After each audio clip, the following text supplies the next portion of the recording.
On January 28, 1965, a test train was launched on the first section of the Tbilisi metro. A year later, on January 11, 1966, the first metro in Transcaucasia, the fourth in the Soviet Union and the 26th in the world, opened in a solemn ceremony.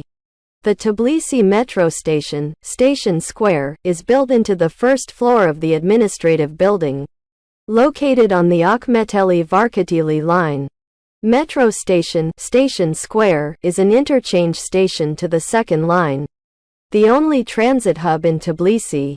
Problems with increased passenger traffic in the metro are created precisely at the Station Square station, where the two lines connect with each other.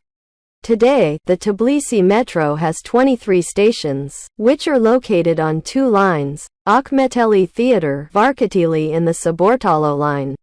The total length of the Tbilisi metro lines is 57 kilometers, of which the first line is 40 kilometers, and the second line is 17 kilometers. The Tbilisi metro is very popular. Welcome to Georgia.